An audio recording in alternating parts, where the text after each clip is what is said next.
Won't you stop and take a little time out with me? Just take 5.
All right. At take 5. I'm on my lonesome. I'm on my lonely, but we got a lot to talk about here. So we made it to Tuesday. It's Take Tuesday. We got Stop Playing. This is going to be part 1 of it. So after these playing games that we see, we're going to come out with a part 2 for the episode. It should be good. So definitely stay tuned for that. This is At Take 5. We come on Saturdays, 11 a.m. Make sure y'all follow us for daily content on all our social media platforms. That goes for, obviously, we got Facebook, we got YouTube, we got Twitch, we got Twitter, TikTok, if I didn't say that already. And we're going to be coming out with daily content. So you be on the lookout for that. Memes, clips of the podcast, everything of the sort, all that good stuff. But without further ado, let's go ahead and get into this. So why are we here exactly? We're here to talk about the NBA. They're not going to let me talk about the NBA on Saturday. You know, they're going to be worried about the football draft. So I got to go ahead and get this out of the way. I'm going to try and bring Take Tuesdays back. Stay tuned for exactly what time that is, okay? Because it may vary just depending on our schedules and exactly what we're trying to do, what we're trying to talk about. But NBA playoffs are coming up. Are you not entertained? Okay, so it came down to the wire, came down to the last game of the season. Y'all saw exactly what happened. And no. But I want to go ahead and take a quick look at these standings to see exactly how they ended up. Got to get my spectacles on for this, but here we go. So in the East, the Boston Celtics, they've been at the top all year. 64 games won for them. Definitely a great season. Then we got the Knicks. All right. So again, came down to the wire. They got 50 games up on 49 from the Milwaukee Bucks, who have been struggling lately. Then we got the Cleveland Cavaliers, only 2 games behind the Knicks. Then we had the Orlando Magic. And that was definitely a shock. But shout out to them, of course, Jamal Mosley in the group. Indiana Pacers there, they had the same record. They're tied, but I'm guessing by a technicality, they got up on the Sixers, who are staying in the play-in. Ian's mad about that, but he won't let us know. Then we got the Heat, Chicago Bulls, and then my Atlanta Hawks, okay, on that 10th spot. So definitely some interesting playoff matchups. That's going to be tomorrow. So I'm going to preview that a little bit later in the show. Then we got the West. Okay, so the Oklahoma City Thunder, the youngest team in the league, right?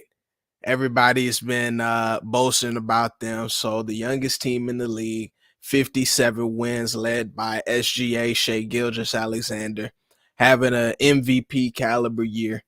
Got to shout out them and Mark Daigneault, who ended up winning Coach of the Year, right? So we got to shout out them.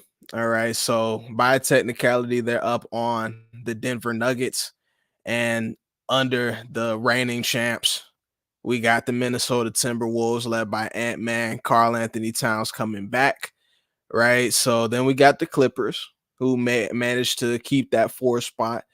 They've slid a little bit, and we're going to have to get into that. But then we got the Dallas Mavericks and the Phoenix Suns. Okay, so everybody's high on Dallas.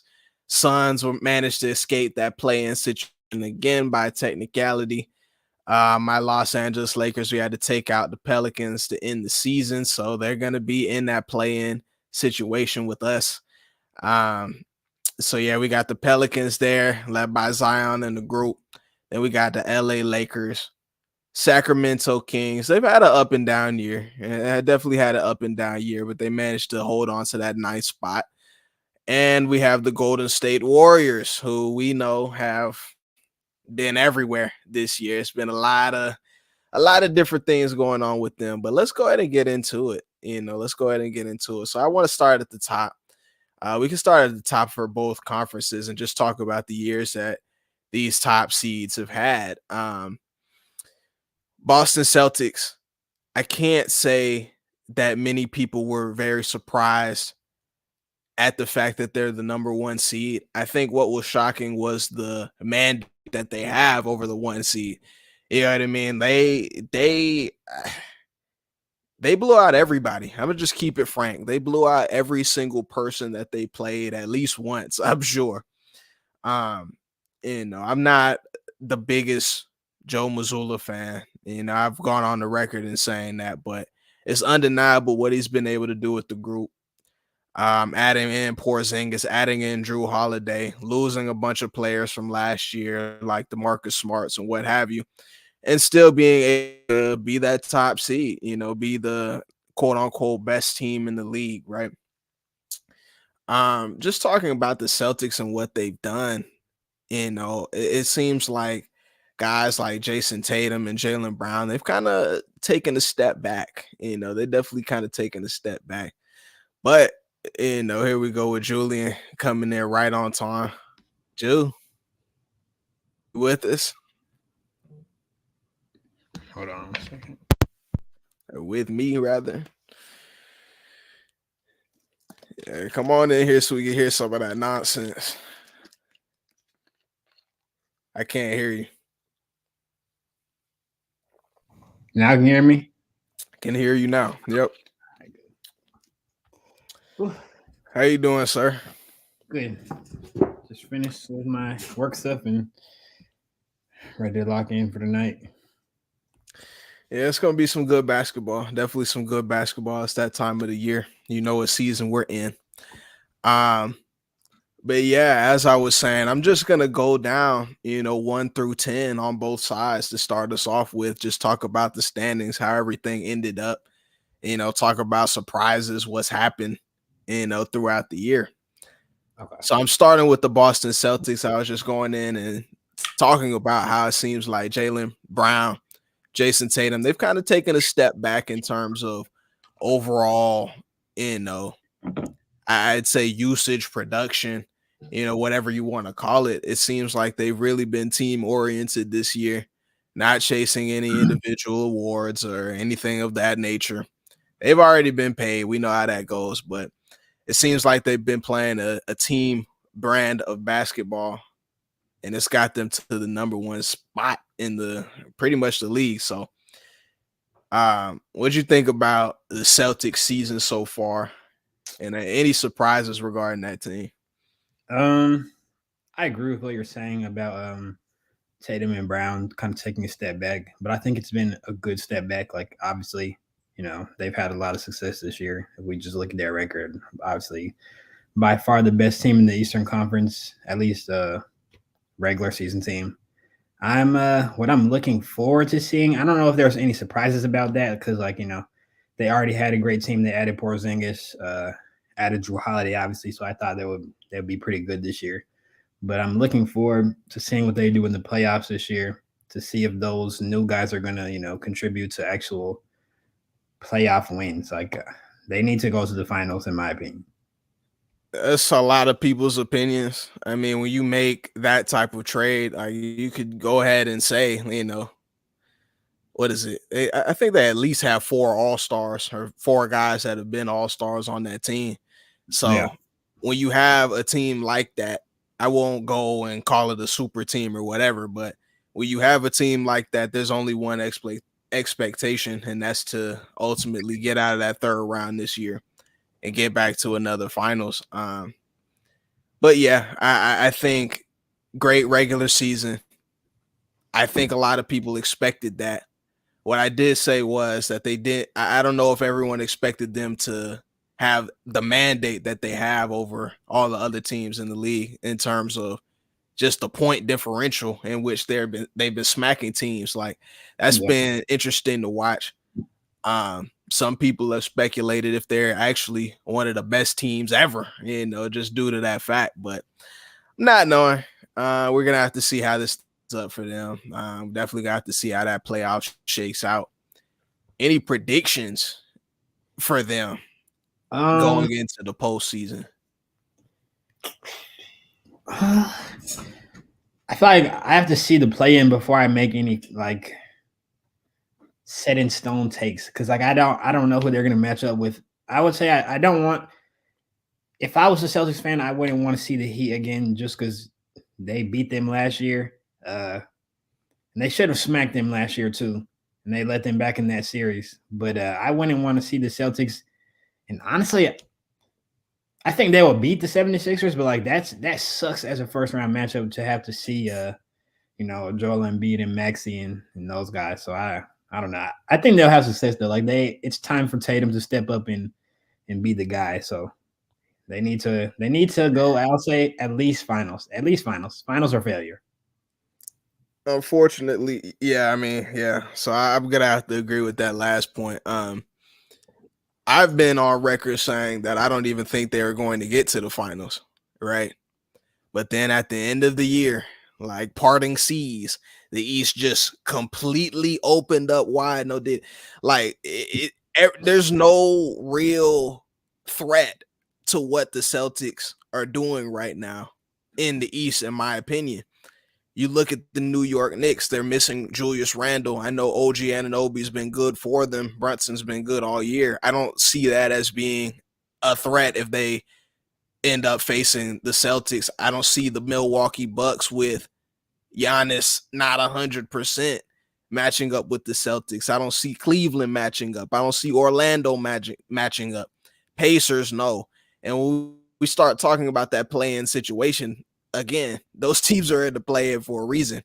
We could go into the Miami Heat heroics and everything like that. I'm not going to be on the wrong side of that coin this year. I don't know what type of team, we're going to see come postseason time. But can I sit there and, on paper at least, say that they're going to beat them in a 7-game series? I can't really say that. Nor should the Celtics even, have that in their mind. They should be looking at this like, we just need to come out and handle business, keep the intensity up every night, and we'll be in another finals. I think that's just what it is. But I want to take it to the other 1 seed, Juice. So we're talking OKC Thunder. I mentioned Mike Dagnall has been named Coach of the Year, for his efforts with this team, led by SGA. Average age on that team, I think, is 23 and a half. What'd you see from them this season? And we'll go into some predictions. I mean, obviously they had a great year. To win the Western Conference is a great accomplishment, especially with that young of a team. Shout out to the coach. Shout out to Shea. Obviously, we do have to give credit to the guys who took steps too. What's his face? The Jalen's. Both of them or really, what I'm talking about, the darker skin one, Jalen. That Jalen. Yeah, that's J-Dub. Yeah, that one. And then obviously Chet. Him coming back definitely elevated that team too. So, I mean, yeah, great season by the OKC Thunder. But In terms of predictions, I think it comes down to matchup for them too. I've already been on record saying like if the Lakers match up with the Thunder in the first round, they're done. First round. Uh, if they get to see one of these other teams, maybe like I'm looking at the Pelicans, like I could see them beating them, but I feel like they would also struggle with the size of the Pelicans as well. But the good thing for them in that series is like the playoff experience wouldn't really be as much of a factor. And with the Kings and the Warriors, I don't know. I don't think the Kings will beat them in the series, and the Warriors will struggle. But I wouldn't bet against Curry either. So as a prediction, I would say I don't think the Thunder will get to the conference finals. Like I think conference finals would be a win for them. I don't expect that happening. I mean, well, I'll get into it. I'll definitely get into it, but I will say that I believe one series win is a win for that franchise and what they're trying to do. I mean, like I said, 23 is the average age. If they can win one series, I think that's a great feat for the OKC Thunder. But I want to talk about them. I like you said, again, shout out to Mike Daigneault and what he's been able to do, what he's been able to bring out of those young guys. SGA, he's been fantastic all year on both sides of the ball. It's a shame we can't praise SGA, Jew, because of all the weird narratives that start to come out about his play. We're comparing him to Michael Jordan, where we're saying that he's better than a bunch of other guys. I just feel like, again, he's had a great year to back up his great year from last year, making all NBA. He's going to be on that first team again. It's a great player. I mean, that's a great ISO talent that we have in the league. He knows how to get to his spot, raise up from the mid-range, get to the free throw line, what have you. That's a great young rising star that we have in this league, and I'm interested to see, what he does come playoff time, because that's how we ultimately judge how good these players really are, is when they, when the defense tightens up, the game plan's all about you. You have to propel this team even further. And I'd love to see that. Other guys on the team, a bunch of unsung heroes, I feel like, that we have there. I mean, we know about J-Dub, Jalen Williams. We know that he has taken a step. I feel like people are knowing his name now, at least. I feel like we definitely talk about Chet, but yeah, I feel like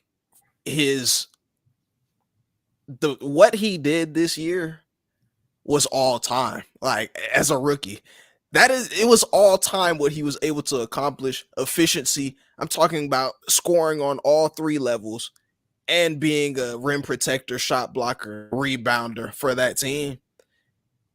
He's been eclipsed by Wemby just because Wemby is an alien. There's nothing you can do about it. Chet Holmgren, many more years than not, he's going to win Rookie of the Year with the type performance he put down. He played all 82 games of the season. You know what I mean? Like, nobody does that. If your name's not Mikal Bridges, you don't do that. He does not get enough credit for what he's been able to bring to this team. He's brought that edge defensively at the basket, of course, and the offensive option. I mean, you could run 5 out. He has some switchability with his length. He has been a great player, great addition for this team. And I personally believe that's the biggest difference between this year and last year. Last year, you don't make the playoffs. You don't have a Chet Holmgren. SGA is still dropping 30 every night. I think he dropped 30, 57, 58 games of last year. Like, Shea was good, but they couldn't win the games. Now you have Chet Holmgren, this piece in here. Yes, Jalen Williams, obviously he took a step as well from last year. But Chet, man, he has my respect for being a rising star in this league. He's going to be good for a long time, takes care of that body, and, lifts weights, eats his string beans, whatever. Predictions for the playoffs for them. I can't bet on them against a Lakers team with that much experience, LeBron James and Anthony Davis in the middle, bullying Chet. If they were to see the Pelicans, I think that 6 or 7 games, it'd be very interesting. I think that 6 or 7 games, but what the Pelicans have that the Lakers have as well is that size that I think will, be the difference in that series. Like we're talking about Valanciunas down low. Zion's going to play bully ball all night. But then you add in the length of like a Herb Jones. They have Trey Murphy. They have a lot of guys that they can throw at Chet to at least make it difficult. I like their team a lot. I forgot to even mention Brandon Ingram on there with the length aspect, but I like their team a lot. I think they'd struggle mightily with that matchup. I agree. But you mentioned, Golden State and Sacramento. I've been on record saying that Golden State would beat them as well.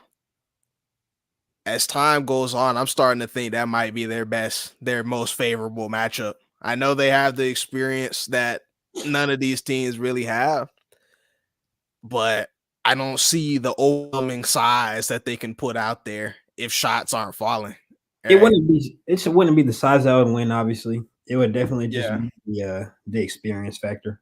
But that's playing into their hand. I feel like if you don't have that size, that bully ability. It is, right? But like great players are the one thing about the NBA is like the great players typically come up great in the playoffs. Like, and from what we've seen from the Warriors, like we know what Steph's going to do when we get to the playoffs. We know what Draymond's going to do when we get to the playoffs. All true.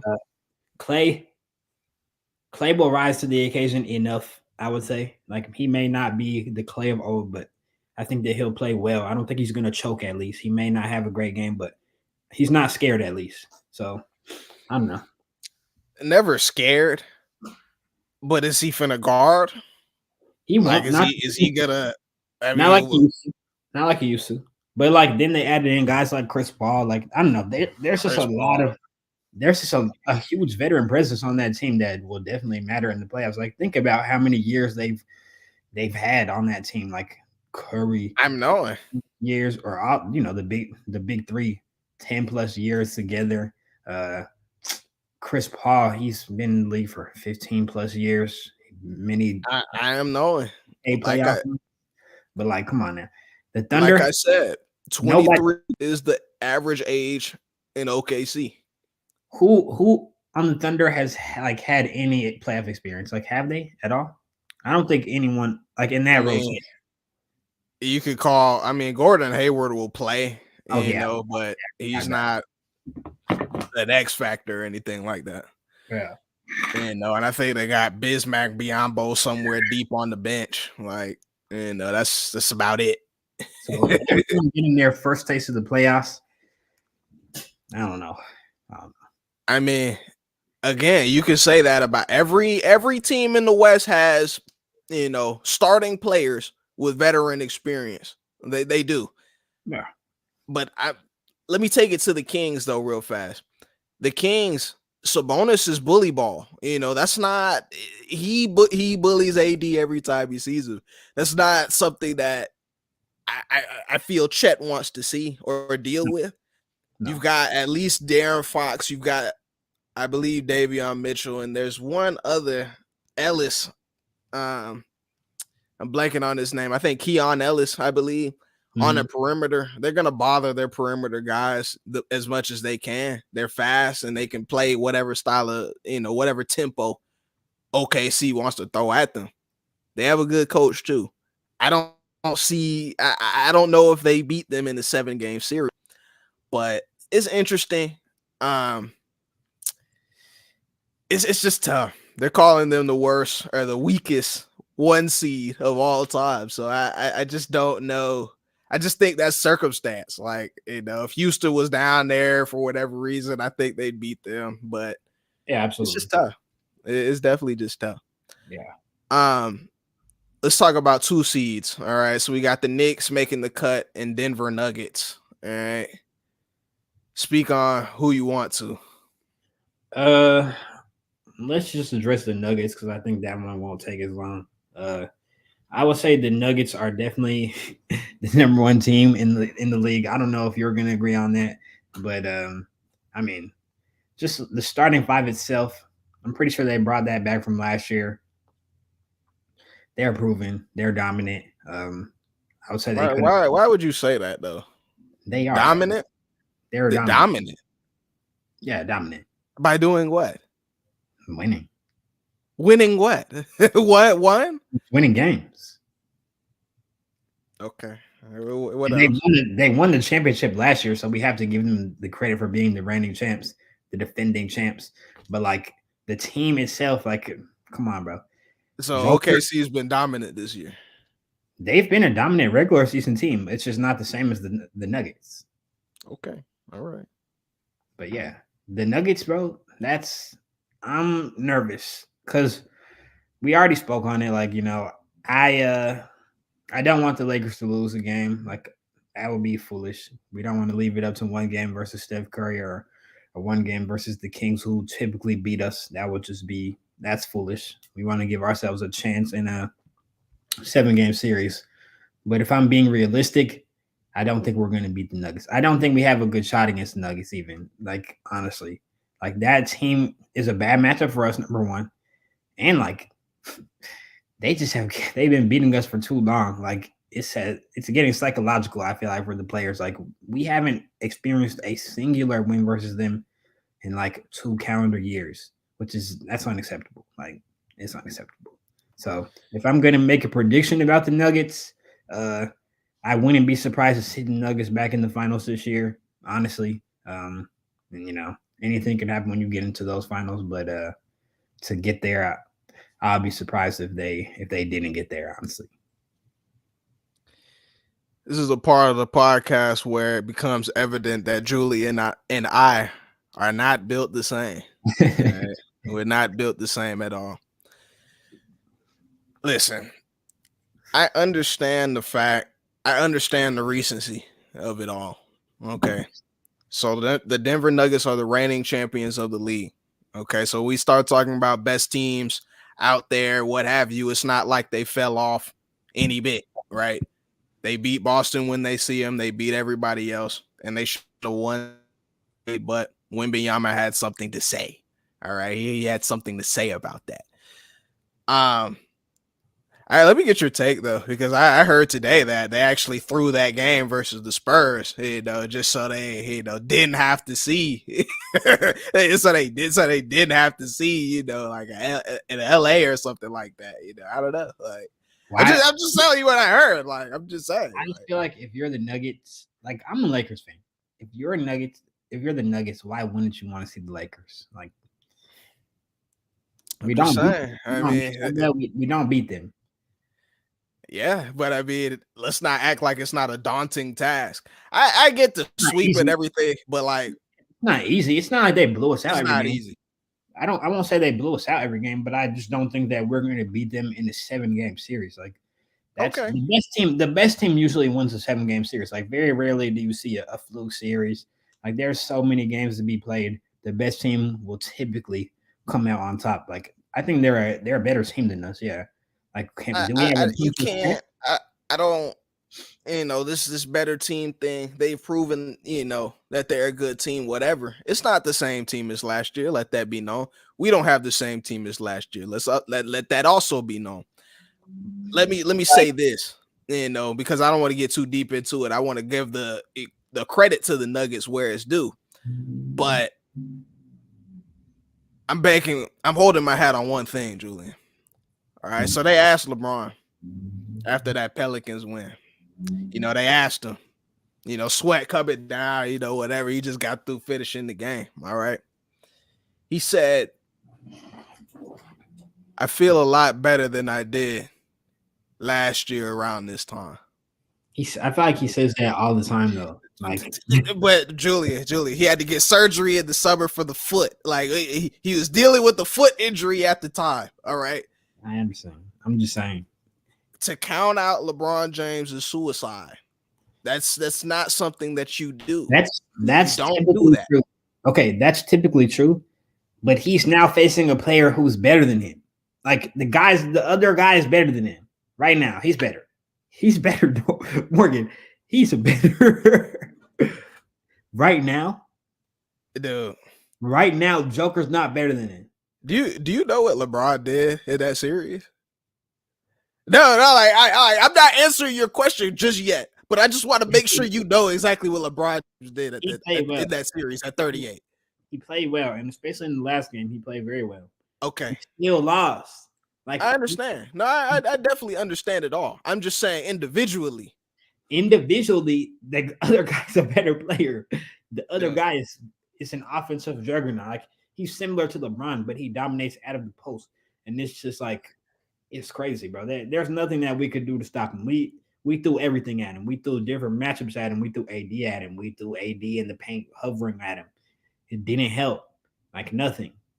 We can call Jokic better. I'm just saying. Mano y mano. If I need somebody to get me a win, I am not taking Jokic over this version of LeBron James. I'm not doing that. All time, I would agree. Right now, I don't. Right now, I said this version, the version today in April. What is it? 16. This version today.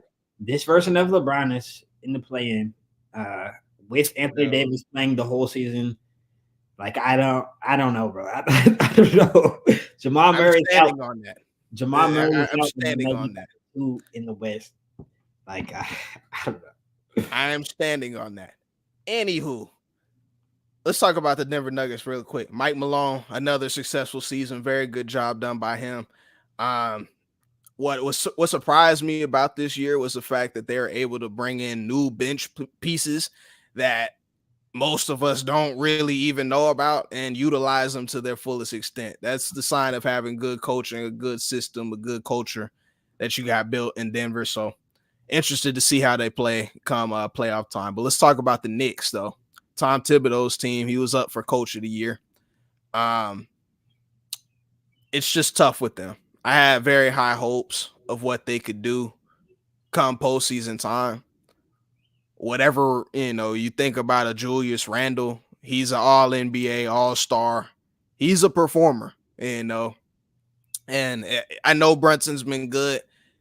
He has the longest tenure on that team. I'd call him the leader, the captain of that team, So to not have him there, they've still been somewhat successful. Of course, they reached the second seed. So, I mean, you could call that success. When it comes playoff time, you got all these guys that have played, 40 minutes a night. I don't see them. Who would they play? They would play the 7th. So the Sixers or the Heat, yeah, whoever wins. I can't see them beating either team. It would be banking on. Say again. It would be a dogfight, either series. Yeah, but I mean, this is like, let's say Joel is healthy. I don't think he is, but let's say he is healthy. I don't see them being in the Sixers in 7 games. Heat, I don't know. I just got word that Terry Rozier is not playing the first playing game for whatever reason. I think he's got something wrong with him. That's a dog fight. I still have to lean towards the Heat. That's who took him out last year as well. So I can't see them beating them. I'm sorry. I'm very sorry. They've got great defense. I just don't see that. What you think about the Knicks? I can echo what you're saying. Yeah, it is really sad. Injuries really plagued the Knicks this year. A healthy Knicks team would probably give every team in the East real trouble. Like, I would say they would give the Celtics trouble. But, yeah, the Knicks as currently constructed, I don't know. I don't think they'll really do anything of substance in the playoffs. They may get a first series win. But after that, I think they'll get bounced out. So. And it really just sucks. Like, I have no reason to hate on New York. I know sometimes their fan base can be, characterized as insufferable for whatever reason. But like, I thought they had a pretty good team. I just think that a very good team. It gets tough. It really gets tough. Oh, here goes Salt. Salt, if you want to join, I'll see you the invite, bro. Like, hey, you want to join so I can go ahead and squash some of that nonsense in your head. Like, we could do that. You see, these are Nick fans. You see what I'm saying? These are Nick fans, but some big from Randall. I don't get it. But anywho, I just think it's unfortunate for them. I'd be very shocked to see them get out of that first round. It's just tough. It's just tough ultimately. The matchups they got are not good. Like to have to see the Heat or the Sixers is, I mean, that's no fun. But I think they would have beat say it again. If they had got the Pacers, I feel like they would have been fine. But that's what I was gonna say. Yeah. I think they would have beat the Pacers and Magic. Yeah. I really think that. I even think that they could have Cleveland. I don't know about them. We're getting ready to talk about them, but I'm not even knowing. Milwaukee Bucks, Minnesota Timberwolves. What you think? Let's stay in the East. Go Bucks. Go Bucks. Milwaukee Bucks. All right. So I'm not of the same mindset as the media. I'm not of the same mindset as Julian and Ian Henderson. I'm really not. But it's not looking good. All that being said, it's not looking good. It's been reported that Giannis is going to miss some time. There's hoping that he can come back later in that first round series, maybe. But even so, what does he come back like? Is he 100%? Is he able to carry the same load that he normally and typically does? It's not looking good. Not at all. But let me first give props to them for the season that they were able to put together. Start off, I think 30-13 with Adrian Griffin.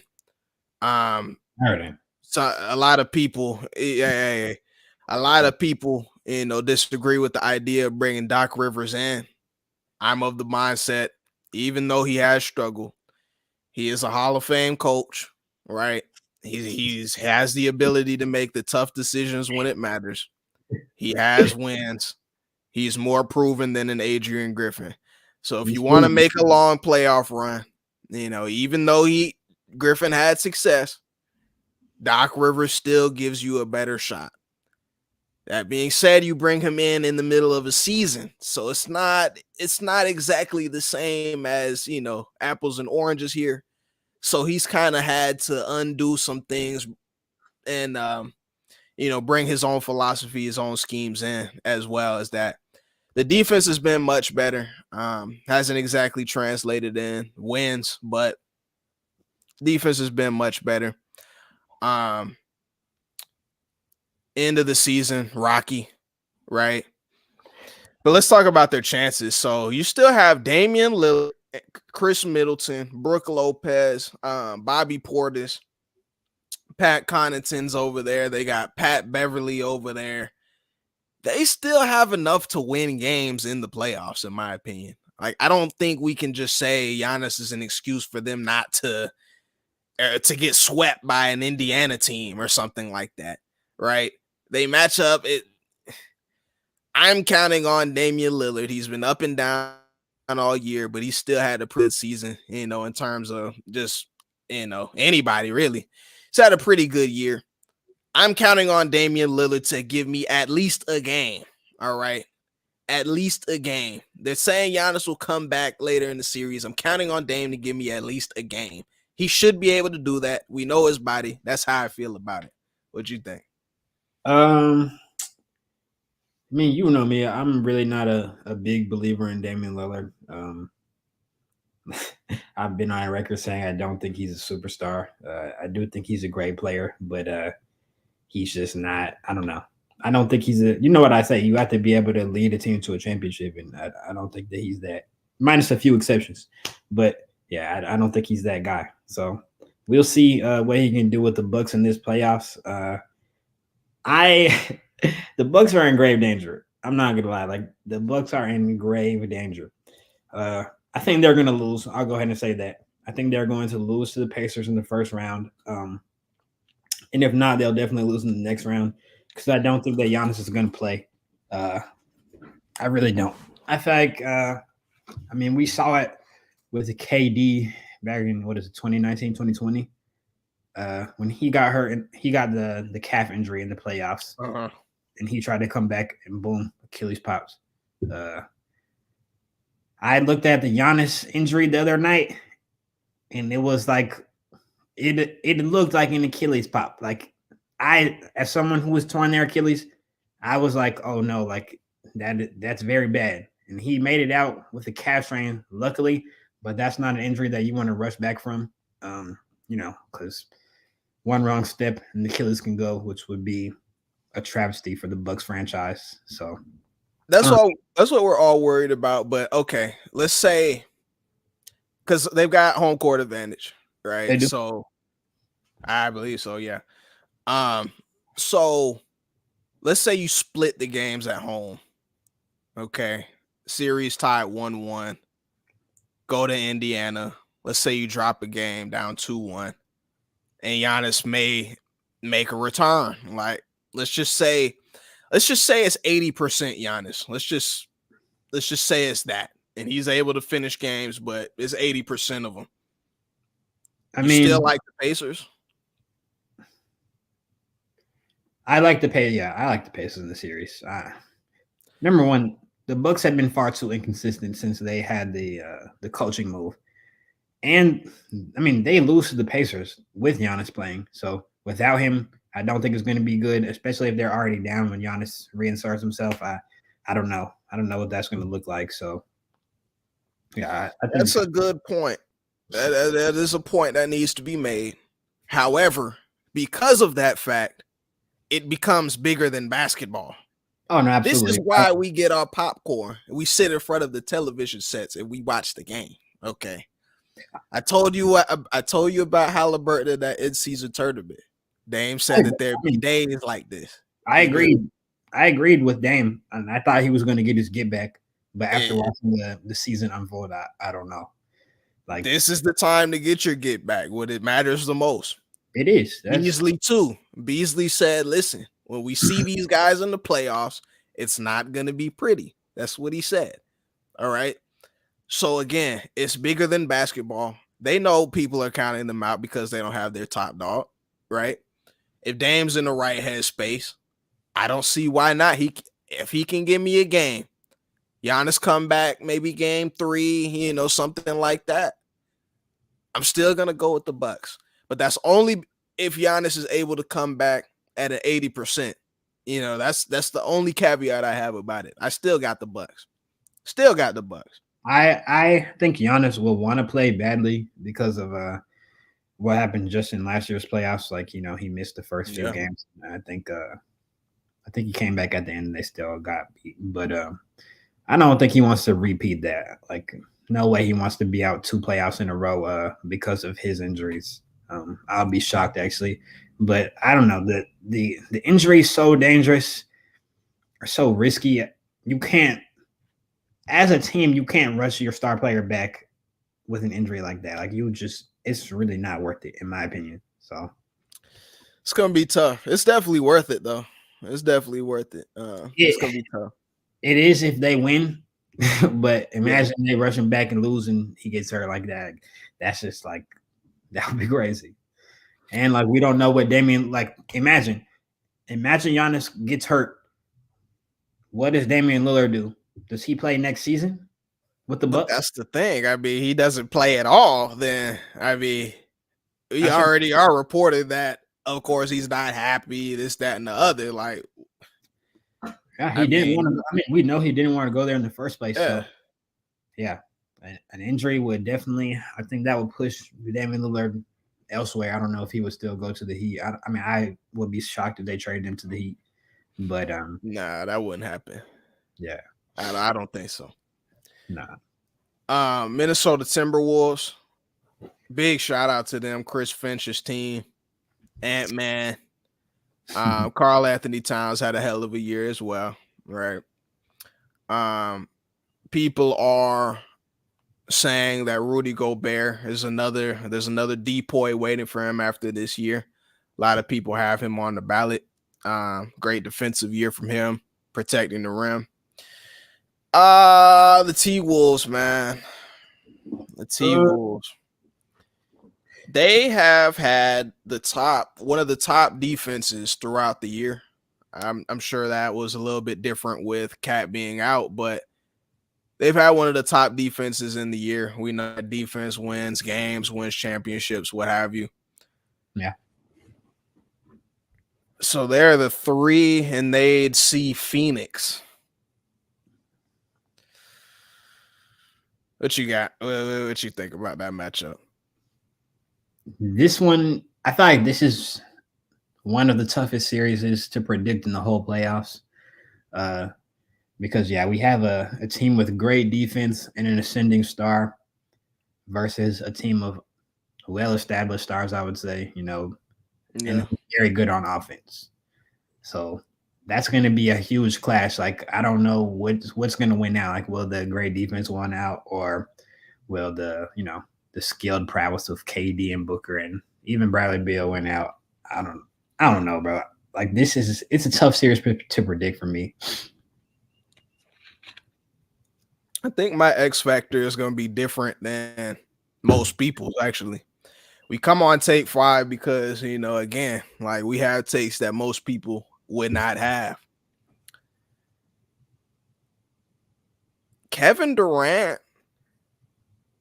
was kind of shaky last playoffs. Yeah. He wasn't himself. Okay, that can be attributed to a number of things, but I would say he was not really the KD we know and love. Had a great year this year. I think he averaged almost 30 points, was averaging 30 for the majority of the year, right?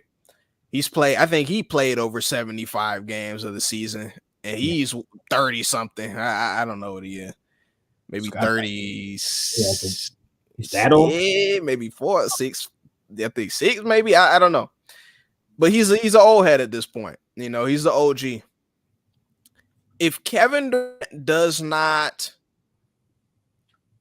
if he's not himself, I'll leave it there. Like, if he's not himself, I think that's where it gets sticky. Anthony Edwards is going to keep coming. He has a high motor, young legs.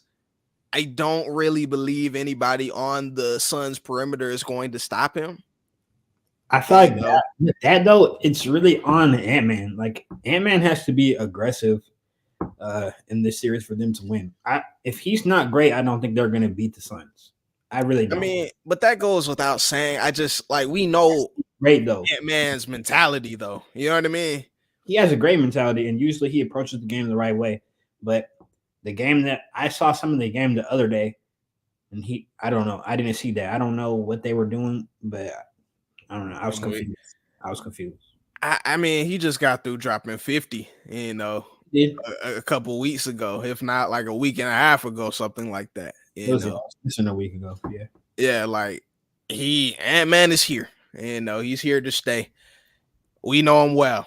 I just feel like I don't have to worry about him not going hard, in this type of series, especially with KD over there. He wants to beat KD. He wants to show he's as good as Book, what have you. And I just don't think they have the overall team defense to stop an Ant-Man, right? To hedge on screens, to trap sometimes, like what have you. I think Booker will take the challenge in the series though. So he'll take the challenge, but can he also give me 25 to 27 along with He did last year.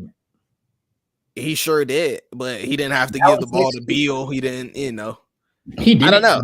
That was one of the better like playoff performances I've seen from Devin Booker. Like, he showed steps from when they lost in the finals. Like, he actually got better. Yeah. No, absolutely not. Devin Booker was crazy. He was absolutely crazy last year. It's just, again, different team, different situation. Beal's got to get the ball at some point. You know what I mean? So I don't know if we see that same Book. I don't know. But my ex is KD. KD's got to come to play, and we'll see where it goes from there. So let's go. We're in the middle of the pack now. Orlando Magic and Dallas Mavericks. What you want to talk about? We skipped the Cavs, but Oh no, we skipped the 4 completely. We're at the 4. All right, we gotta hurry up then. Yeah, all right. So Cavs and Clippers. Cavs and Clippers. Let's do Cavs. A quick headline about the Cavs. They're also in trouble. I think they got a good matchup with the Magic, but I don't think this team. I don't see them having a chance to make a deep run. No matter what they see in the next round, they're going to lose. Like any team they see in the next round, they'll lose. Because Donovan Mitchell, since he's been like he had a great year this year prior to the injury. Ever since the injury, like an extreme drop off. Like so much like I think I saw someone say that Donovan Mitchell's in Darius Garland's way. Like it was that much. Like that he's been playing that poorly. Kendrick Perkins. It might have been Kendrick, which is I don't know. I thought that may be a little bit of a stretch. That's a crazy take to me, but yeah, they're in trouble. They're in trouble.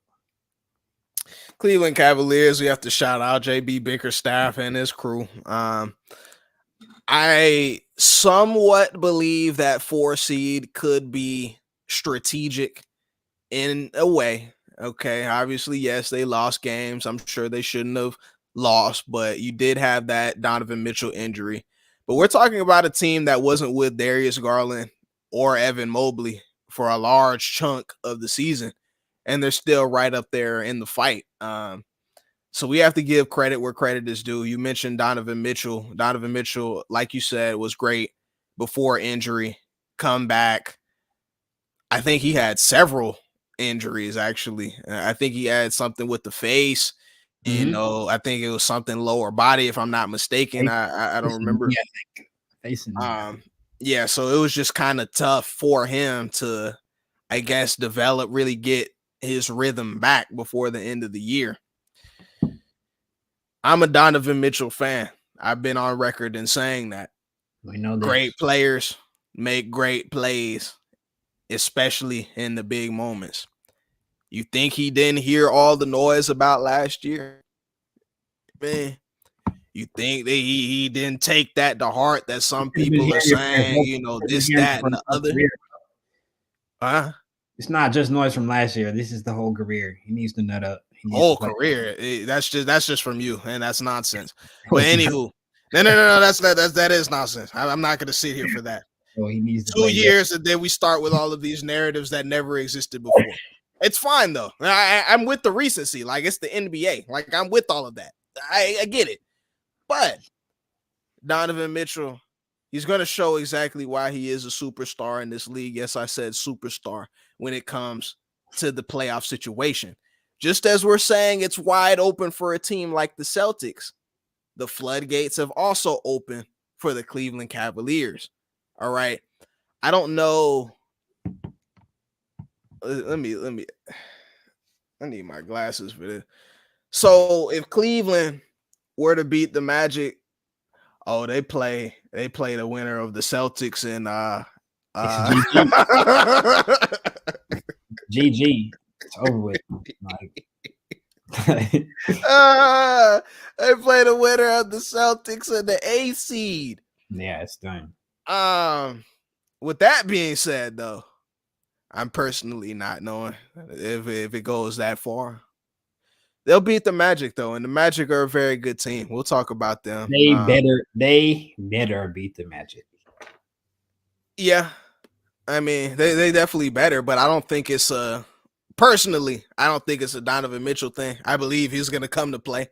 You know, if he doesn't, then, you know, that's a different discussion. But I believe, you know, his teammates around him are going to have to, you know, step up to the plate as well. If not, I think he might be out of there. That's just me. But Cleveland Cavaliers, do they have a shot against a Boston? No. Celtics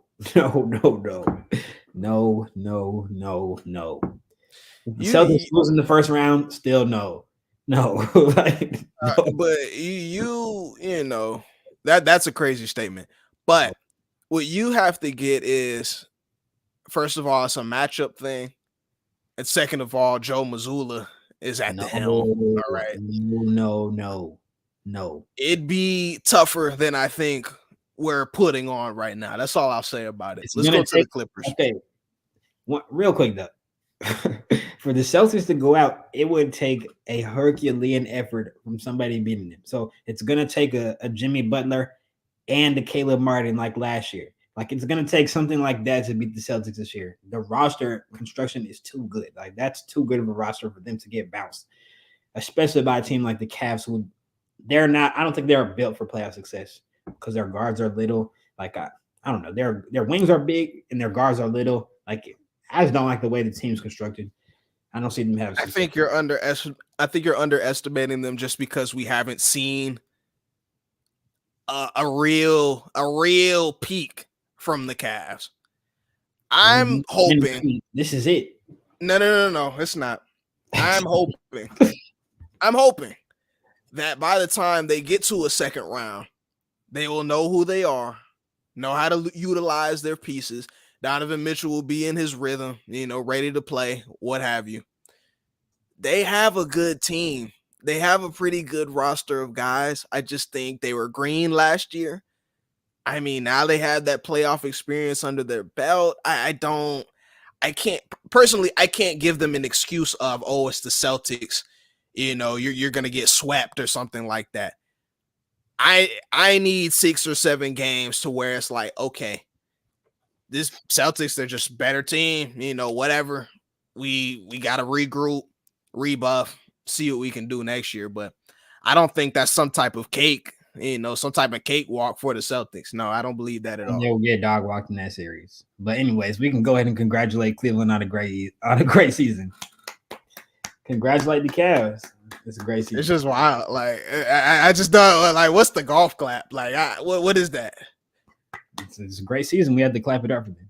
Right. Anywho, LA Clippers.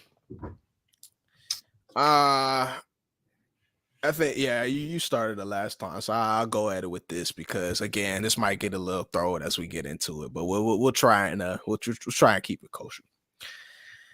LA Clippers, let's go ahead and shout out Ty Lue. A lot of people are very big fans of Ty Lue. I think he's good. I don't know about great.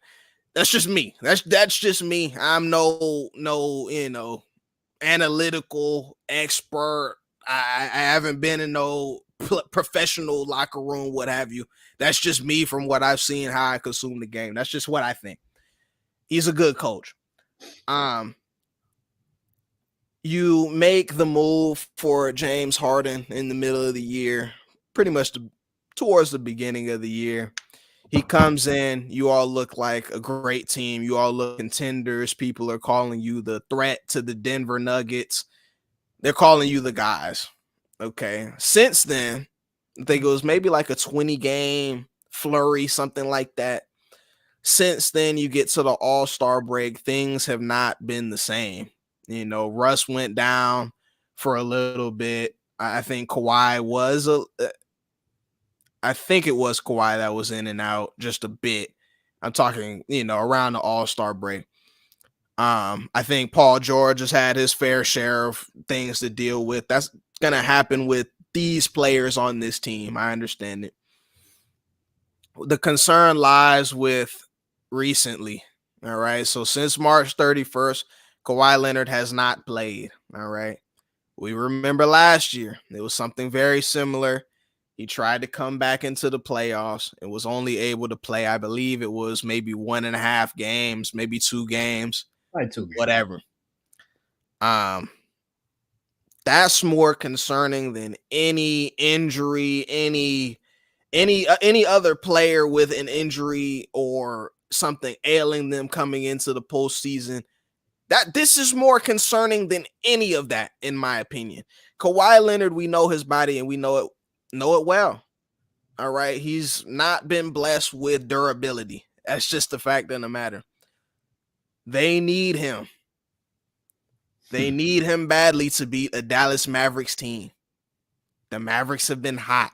All right. Need him. They need him badly. And not only need him, they need him at a Kawhi level. They need him to play Kawhi basketball. I don't care that they have James Harden James is gonna do all he can. I don't think he's gonna be a superstar. Paul George, he is what he is. He has He to can be, give you a game, he has but to be great. Paul George has to be great in the playoffs this year. he's not supposed to be the guy. He's not. You know what I mean? He's It's not. supposed to but be he a needs to be duo for sure, but he's not supposed to be the guy. I need Kawhi Leonard healthy. I need him playing at a Kawhi level. But what you think about the Clippers? I think there's cause for concern, like you said. When I think it was probably Grave danger, you said? grave danger, yeah, definitely. Especially with the matchup that they got. Had they not gotten this matchup, I think they'll be okay versus almost any of these other teams like in the middle there.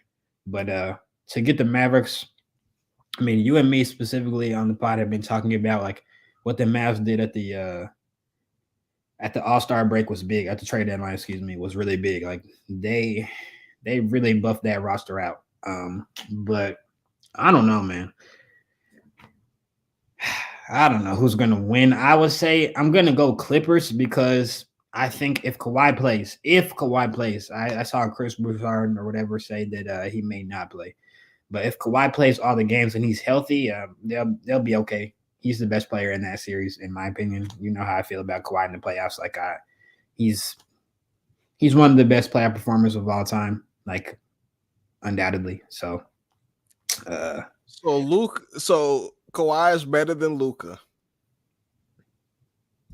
but Jokic is better than LeBron. oh, Joker's better than everyone though. Like it's not a Do slight. you know what Luka did this season? No, Luka's great. But Luka is not like a champion. Like Joker just won a championship. Joker's a two-time MVP? So it's a championship. Yes, it's a championship that matters. Oh, okay. For Luka especially, like Luka needs to win before he gets there. Okay. All right. Not to say You say Luka's so. not great. Luka's he's probably top 5, top 10. And he's in the regular season. I would absolutely take Luka over Kawhi. I'm just talking about for playoff purposes only. I struggle taking anyone over Kawhi because of how dominant he is. Like he's been a force in the playoffs while playing. We know this. Like I'll go on and on about this every year. When we get to the playoffs, Kawhi Leonard is going to probably be the best player on the court in any series. Like we haven't really seen differently, minus maybe the Nuggets series. And I would still argue he was absolutely the best player. Everyone else, like they ghosted. Yeah, So, not everybody else now. We can't rewrite history though. Like everyone except for Marcus Morris, everyone ghosted. Lou Williams, Trez, Pandemic. Like it was rough. It was rough. Is that the last time we saw Kawhi Leonard in the playoffs? No, versus Joker. The last time we've seen him multiple times after that. I'm just saying in a full series, in a full multiple series, like the last time in a full series was probably Luka. In 2021, they faced Luka. Yeah. And then they faced the Jazz, and he got hurt. I think game 3 or 4 in that series. I think he got hurt game 4, and they won 2 in a row after he got hurt, and they went on to lose to the Suns in that year. And then he was out the next year. Then last year, played the Suns, gave the Suns hell, gave them hell. Gave him 2 games, gave him hell both games. Sadly, he went down. But like I said, if Kawhi Leonard is playing at a Kawhi level, I'm definitely going to take the Clippers in that series. And it sucks because those are 2 of my favorite players, like Kawhi and Kyrie Irving. Those are probably 2 of my top 3 favorite players in the whole league. So I hate that they're matching up, but it'll be exciting if everyone's healthy. I don't know if I mentioned, but I mean we're about to talk about the 5th seed. Yeah, we can. Dallas is winning that series, though. You heard that here first. I wouldn't be surprised if they won. They've been playing great. They have a good team. They have a real good team. Yeah, I mean, we can, we can sugarcoat it however we want to, but the Clippers are a mess. I mean, they're definitely a mess. I just don't. There's no on and off switch when you're facing a team of this caliber. You know what I mean? If they had a higher seed, which they could have had, maybe. I mean, you put the injuries. Yeah. Yeah. I mean, you put the injuries in, then you have what you have. But if they had a higher seed, I would have liked their chances a lot more. They don't have that. So, nah, I don't see them beating Dallas. Let's go ahead and talk about Dallas, though. You mentioned the trade deadline that they had. That really took them over the top, getting in Daniel Gafford, PJ Washington. They've been great additions. Derek Lively, their rookie, had an incredible season for himself. That they bring in. Hell yeah. Dante Exum, he's had a revival type of year for himself, shooting the three, handling the ball a little bit. Kyrie Irving is doing Kyrie Irving things. I think he's been underrated this year. We like to talk about the media likes to talk about, he's just on the court playing basketball. That's just the difference or whatever. But like, it's true to an extent. He's just balling. I mean, there's not much else you could say. Luka Doncic balling. I personally, the guy's, he's averaging like 34, 9 and 9 or something like that. I don't really know what you have to do to be the MVP in this league. I don't know. I'm hearing the shades. I know Jokic has been great, but come on, people. Come on, people. Like, what is the young man supposed to do? It's just that you're fifth in your conference. Like, dude, there's 3 teams that were first. Like, I don't what. I know it's close and everything. Like, they're not that many games back with the other teams, but like, to be fifth and the other 2 guys are first and second, it's tough. But you don't give it to Tatum, and he has the best team in the league. We don't even mention Tatum in MVP conversations. Yeah, is all I'm saying. They did mention him, and then like he kind of fell out of the argument. He was up there for a while. He fell against Jokic, is what happened. He fell against Jokic. But all I'm saying is, in addition to that, that's not how we've done it over the years. We can look at the MVPs. You don't have to have the top seed in order to be an MVP. It's a compelling argument, sure. When it's close, though, you have to think about when it's close. Like, it's not close. 34, 9 and 9. the man is a beast. But he's not the play-in, He also, like, I would say he probably has a higher usage rate than the other 2 guys. Oh my God. I don't know if Shea, I don't know what Shea's is, but it's probably similar. Like, it probably is similar. Jokic, that's a different thing. Their skills are different, so I don't know. I personally don't know what you have to do. I'm just going to leave it at that. I don't know when he's going to win MVP at some point, when we feel like it, I guess. Like, when we think it's okay. If he gets into the top, if he loses this year, he'll have a really good shot next year if they get into the top 3. Like, if they can get into the top 3 in their conference, then like you can say like, yeah, he'll probably get it. Because you got to think, Joker's always number 1, and he's putting up almost 30 points. It's a team game. I get it, but the team matters as well. 25 points. The team matters as well, is all I'm saying. Luka has a great team, sure. I understand it. But he's playing better on that team, I'd argue. Individually. That's all I'm trying to say. I don't agree. Efficiency. You can go to efficiency, turnovers, whatever you want to do. 34, dude. It's ridiculous. It's ridiculous. He has better stats. He's not playing better. There's a difference. There's a difference. He has better stats. He's not playing better. There's a difference. There's a large difference. Anyway, Dallas Mavericks are going to be a formidable opponent. You got anything else on the Mavs, or should we go to the Magic? Because I want to get to these play-in matchups. I don't have much on the Mavericks. And I'll just go ahead and with the Magic even. I don't really have that much on the Magic. Like, I feel like they surprised a lot of people this year. That team's pretty young, and it's just like it was like a young collection of a bunch of different draft picks that they got, and they kind of all meshed together for the first time this year. So that's got to be exciting for that fan base and for that franchise. But I would say, yeah, a first round series win would be a huge win for that franchise. We haven't seen them be good since we were probably 10, 11 last time. They were good. Like I don't even remember. More like 8, 9. Yeah, like Like, like Dwight. yeah. Yeah, so Orlando Magic. Listen, the fact that Mike Daigneault is deserving. Mike Daigneault is deserving of Coach of the Year. He took the youngest team in the league, made them a number 1 seed in a loaded Western Conference. Julian, if you had to guess, I'm just putting you on the spot. It's no slight to you or your basketball knowledge. What's the Orlando Magic starting lineup? What's their starting 5? all right, we got Paolo Banchero. Yep. We've got the young Wagner, Franz. We've got Suggs. Mm-hmm. Cole Anthony. I think he's the other guard. I'm getting ready to check, honestly. I want to make sure I'm, speaking on it correctly. I think it's Cole Anthony. And I don't think. I know Cole came off the bench a little bit. Then I guess it's what's.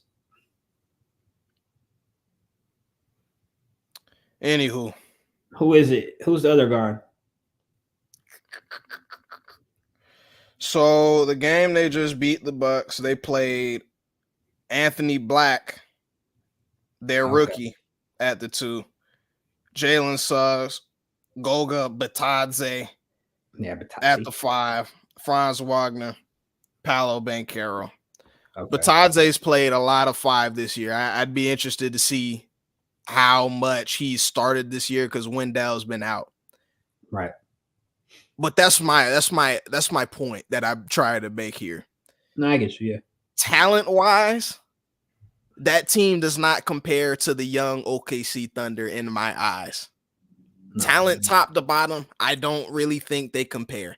Josh Giddey, he's proven he can be a triple-double player. He can't shoot that well, but he's proven he's a triple-double player. SGA is an MVP caliber player. Paolo Banchero is not that yet. He's had a great year, maybe 22, 23 points a game. He's not that yet. Yeah, I think it's only his second year in the league. Franz Wagner, he's good. You know what I mean? He's a good player. He's solid. Batadze. I know the East is weaker, but my goodness gracious, this was the biggest surprise I think out of any team out there. And this Orlando Magic team, I've been so impressed with what they've been able to do. Crazy record at home. I'm just so glad that they're a part of the playoff mix. I know these teams have had injury issues, what have you. But, I hear a lot about Tyrese Maxey in the Sixers game. You feel me? Like, hey, they have the same record, but they got up on them and they're at the 5th spot. So I'm just so impressed. I'm so proud of what they've been able to do. But come playoff time, that's a whole different beast. All right. So that's a whole different beast. Like I said, I think they go out 5 or 6 games. Cleveland Cavaliers, they have the experience. They have the star player over there. I think they go out, unfortunately. But yeah, that's what I got for Orlando. No, yeah, great year by them. Great year, excellent year. Whatever happens, I still think it's a win for them. Whatever happens. Indiana Pacers. All right. Rick Carlisle. I'd like you to start first before I would say this is all gonna come down. I think they've had a pretty good year. Losing Halliburton when he was playing at that level was major for them. Like the fall off has been great since then. I think that's where I'm taking my prediction. Like, if we get the Halliburton that we got in the beginning of the season, in-season tournament, like that run, All-Star break or pre-All-Star break, if we get that Halliburton, they will absolutely beat the Bucks, healthy or not, in my opinion. But if we get like this post-injury Halliburton, then that leaves the door open for the Bucks. But I do still like my pick, Pacers. You see, reality, it can be fleeting. It can be. However, we always find a way to return back to it, like the gravity that holds us down on the soil, Julian. All right. All I'm trying to say is that I was a Halliburton fan last year. Tyrese Halliburton had a great year last year, but then he got injured. Pacers slid all the way down and didn't make the play-in or playoffs. Okay. This year, we got Halliburton coming in. He started slow, but then there was this big explosion. Rah, fireworks everywhere. Halliburton, he doesn't turn the ball over not one bit. He's leading us in assists. He's shooting 40 from 3. He's doing all of these things. You know, he's almost our new golden boy in the NBA now, where, you know, we're in Indiana for the All-Star game. We want Halliburton there. We want him starting. He's our guy. He's this new star talent that we have in the league at 24 years old. Then adversity with the injury, very unfortunate, like I said, did the splits, came back, and he's not in that same rhythm that he was. Okay. No. This happens in the league, unfortunately. But what I want to say is that these hot streaks also happen in the league. I never believed that was him. You know what I mean? That's what he does on a night-to-night basis. It was very great to see, but that is over now. All right. So now he's going to have to go in this summer, develop his game even further, and become a better player, one that will be able to win a playoff series. I don't know, Julian. I don't know about this because I don't know if I don't think I can count on Halliburton to give me 25 and 10 in multiple playoff games. I don't think I can do that. So now you're asking Miles Turner, now you're asking Pascal Siakam to play out of body, in my opinion. All right. Pascal, we know what he is. Miles Turner, he's going to bring it. He's an intense player. You know, he's going to go out there and perform to the best of his ability, right? I don't know, even without Giannis, that they can beat them in a 7-game series. I really don't know about that. I don't know. I don't know where Drew went either. But that's what I got, that's what I got to say about that Pacers situation.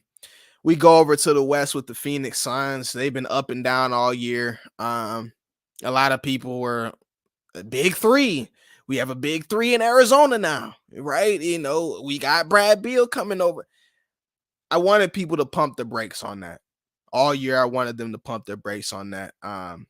Brad Beal, he's a good player, but it's known that he has an injury history.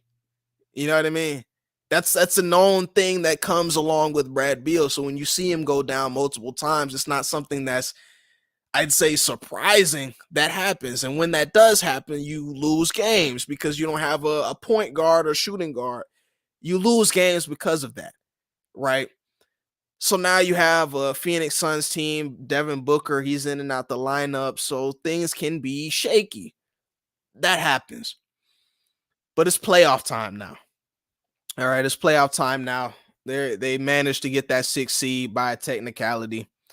They're going to have to face Minnesota. So we talked about that Minnesota defense. It's going to be very tough.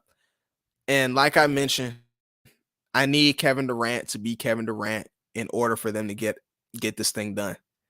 Not winning a playoff series after that splash trade is a bad look. That's a bad look. I'm sorry. It is. All right. So to end us off, we just want to look at these games today and tomorrow because this is stop playing. So we got to stop playing, man. We'll start. Let's start with the West since it's on my left here. 9-10, Kings, Warriors. rematch from last year's playoff series. That was a great playoff series. I'm sure that was one of the best in the entire series. I just danced over, excuse me, pause. I just went over the Phoenix Suns, their season, and what I think they're gonna do versus Minnesota. You got anything on the Phoenix Suns real fast? The Suns. I mean, yeah, I already said it. I think it's going to come down to the matchup of offense versus defense.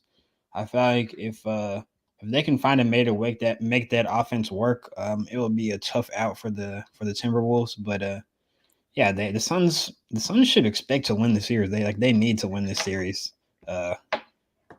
Like each player's legacy. I'm saying like for KD, he needs to win. For Devin Booker, he needs to show that he can take the next step. And obviously, Bradley Beal, he's never done anything since John Wall was there many years ago. So, yeah. Yeah, I said them not winning the series would be a bad look. Going home first round, that's definitely a bad look for them. But playoff basketball is different. Like we got playoff performers over there, so I'm hoping to see that peak form of what they're going to bring to the table. Let's talk about the play-in. So I'm starting with this 9-10 matchup in the West, Kings, Warriors. I was just mentioning it was a great series last year between the two. Went down to the wire. It took Steph Curry greatness in order for him to get over that team. But this is not the same Kings team. So in terms of who I got, what I'm looking to see, I'm going to side with – it's very tough. I'm going to side with the Warriors just because for the obvious reason. You can't count out a Steph Curry. You can't do that. He may win Clutch Player of the Year, according to what I'm seeing from these media members. Can't count him out, man. Can't count him out. So I'm going to have to go with Steph in the group. Malik's down too, isn't he, for the Kings? Malik Monk? Malik, yeah, he's down. Yeah, so the Warriors should win. If Malik Monk's down, they beat them in last year's playoffs. I feel like they've got to show they're still the big brother of the Bay Area. So they've got to win that game, especially for Steph. You know, like we want to see Steph at least get into the next game to see if he can play his way into the playoffs. You know, we don't know if that will happen, but I would like to see him get a shot at it. And I'd say, well, I'd like to see, of course, Lakers and Warriors make the playoffs. I'd love to see, what the Warriors do with OKC. But if they do lose in the play-in, that Draymond Green podcast will be kind of funny. I'm not going to hold you. That thing is going to be kind of funny. I'm not going to lie. For that purposes, I wouldn't be mad. I wouldn't be mad if I was wrong there. Like, I'm just saying. No, the Draymond pod will be thrown if they lose. That thing would be kind of funny. If they win, it would be kind of funny. Like if they beat the Kings, it's going to be funny too. Like I already know he's going to talk his stuff because he doesn't like Sabonis. So no, he doesn't. I mean, he tried to take that man out this year, last year rather. He tried to take him out. 7-8 matchup. We got 7:30 coming up. Definitely in the building for that one. Pelicans and Lakers. All right. We just got through smacking them in the head. What you think, Joe? The Lakers should win. We've beat the Pelicans all year, or at least in the big games all year. We beat them. That was in the end-of-season tournament, I'm pretty sure. Badly. It was. And we beat them badly again for them not to be in this position. Like they could have been the 6th seed if they just beat us. So yeah, I'm gonna expect the Lakers to roll versus them tonight. If I would say the caveat would be Anthony Davis's back, I heard, was acting up like the end of that last game. If he's injured, it gets a lot more interesting. But if he cannot be a softie, I think we'll be fine. So I just hope he doesn't piss me off tonight. Hey, Joe, this just in. Kawhi Leonard is the 12th man on the USA Olympic team. I thought I got blown for a second, bro. I know you did, but nah, he's the 12th man on the USA Olympic team, bro. He's gonna suit up. As it should be. I feel like it's disrespectful to Kyrie though to not have him on the roster. Kawhi should be on too. Kawhi is good enough to be on, absolutely. But I'm saying I don't know how Kyrie's not on the roster. And Kyrie has suited up for the USA before and hooped. Like he hooped for the USA. I think it was like FIBA. We were in high school, but the FIBA tournament in high school, he was the MVP of that tournament, and he was going crazy. Like crazy. He played in the Olympics. I mean, I think this was 2016, maybe. Yeah. Something like that. No, he played, but yeah, Kawhi, that's a good look there. Let's just I mean, hopefully he's okay. That's a good sign. Exactly. That is a good sign. For him to agree to that means that he may be okay. So this is all true. So we love to see that. Good to hear. Lakers Pelicans though. Obviously, I'm gonna go on my Lakers. I have to, but that's what I was really picking up my phone to check. I saw that, but I'm checking to see if Anthony Davis is playing, dude. Like, can't be. I feel like they would have been covering it earlier. I guess it's still 4 hours. It's up in the air, like hours till game time. Okay, nah, he's in. But the gag is the Pelicans are favored by 1 still. I think we're in New Orleans. Yeah, they are. I saw that. Yeah, so I don't understand the betting odds there. I guess it's a home playoff game, but like we've beat them, we have more experience. I don't get that one, but I gotta go with the Lakers. Like that makes me uneasy because I don't really understand it. But I gotta go with my Lakers. You know, LeBron James, they have not proven they have an answer for him. And this is a different LeBron that they're gonna see even than just a few days ago. You know what I mean? Like this is again. We're gonna want to win that game. All that speculation, that's for the birds. I don't really want to hear about it. Yeah. Let's go to the East though. So tomorrow's games. 10-9 matchup. We got my Atlanta Hawks versus the Chicago Bulls. I'm gonna, as someone who was born and raised here, I'm gonna root for the Hawks, even though I'm not a fan of them. But I would like to see them win. It would also just be much more exciting than watching the Bulls. Like if the Bulls happen to sneak into the playoffs, like no, we don't want to see that. Like we really don't. Like I would much rather see Trey and DeJounte and those guys match up with the Celtics. But yeah, I would love to see the Hawks get the win over the Chicago Bulls. We're going into this game. No Jalen Johnson, no Sadiq Bey, no Okongwu, But the reason, beyond the fact that I'm a fan, the reason we need to win this game is I do not want to hear the rhetoric, the narratives that will transpire after that. Like the media doesn't give the Hawks anything. Like they don't give them anything at all. It's all where Trey is going, where DeJounte is going, and whatever they want to drum up. I just want Trey and DeJounte to play great games together. You know what I mean?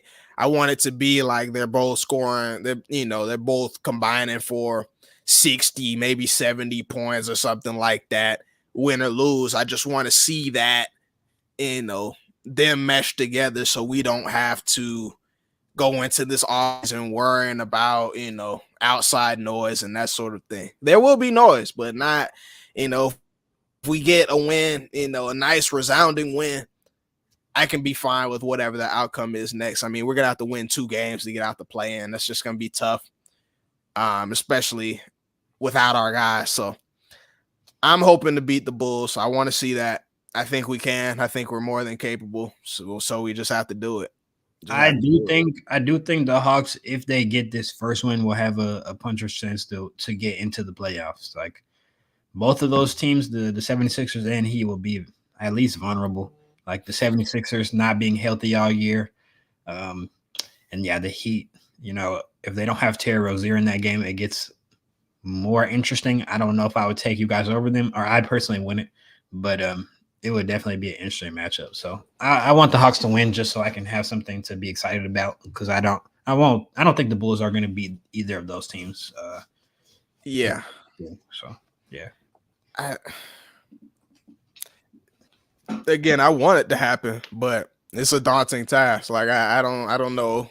I don't know how that happens. Like that'd be an upset. Like it really would be. Those teams are good. They're really good. But yeah, I mean they're definitely when solid. y'all have stars, or you have at least a star. So when you have 2 stars, when you have stars, like you have a chance in a 1-game scenario. So we'll see. I mean, we beat the Heat last year and they went to the finals. Like you never know. But 7-8 matchup, we got the 76ers and Heat. I feel like we have a similar take about this. I mean, what is Joel looking like, right? Is he able to play at a 80% plus level to where he's still giving you 30 plus, 12 plus, and just able to hoop? I mean, if we see that, and I mean, I think they should be able to overwhelm the Heat with size and win that game. I would say they should win. Am I picking them to win? No. I think there's too many questions. There's way too many questions about the 76ers for me to say they're going to win. Yeah, and like the Jimmy Butler factor is real. Like we can't deny that at this point. So we can't deny it at this point, bro. It's been multiple years. It's real. So but it's not like I mentioned, they got beat by the Hawks. So I don't know if playoff Jimmy is play-in Jimmy. You know what I mean? Like I don't. It may not be, but I'm just saying. Anytime we get a possible playoff Jimmy, like I'm not even gonna go ahead and pick against him. Like, because if playoff Jimmy shows up, we can go ahead and wrap it up. Honestly, Cinnabon. We can cookies and cream. Like this is getting crazy. Like we can wrap it up, bro. If playoff Jimmy's there, wrap it up. Well, we'll have to see because again, that Sixers matchup for Jimmy is bigger than basketball. Like when he sees Tobias Harris in his crosshairs, like he wanted to turn up. Like he's killing all night. So I don't know. So I don't think they have anybody that's could guard him if he decides to hoop. So it's just like I don't know. I'm gonna side with 76ers here. And I'm sure we'll see those 7-8 in the playoffs. I'd be surprised if we see something different. But Jill, you got anything before we wrap this thing up? Not much. I'm excited to see the games tonight, though. Pretty big storylines on the West Side. So, yeah, I'm excited. The Lakers should not piss me off. That's all I'll say about that. D'Angelo Russell. Here you go. D'Angelo Russell. One thing I'm interested to see, will we come out and play like we did last year in the playoffs? Will LeBron be the primary ball handler, the point guard of the team? Will we take D'Angelo Russell off the ball once we get to the playoffs? Or will we run how we've been running this season with the ball in his hands? I mean, it's been shared pretty well, I think. Like, the ball's been in D-Lo's hands, been in Reeves' hands at some points. It's been in LeBron's hands, obviously. So I'm interested to see what the Lakers come out like. But I don't know. I'm hoping. Allow me to squash the speculation, though. You think that it's going to be LeBron? Dude, what did LeBron do for us last year? I understand. I'm just saying. I don't think that's the best path to success for our team. So listen, but LeBron has to go to the bench at some point. You know what I'm saying? But you know how it is with, like, he's my favorite player, bro. So obviously I'm biased, but like one thing I can be honest about with him is he's a hot and cold player and he's streaky. Like, he's a rhythm player. I think that we need to help him establish his rhythm. Like, when he's taking off the ball, it's kind of like, it's very spotty. Like, it can be really good or it can be terrible. Like, I mean, it can be terrible because he's going to shoot. Like, he's not lacking in confidence. Like, he's going to come off the ball screen and shoot it. Like, that will happen.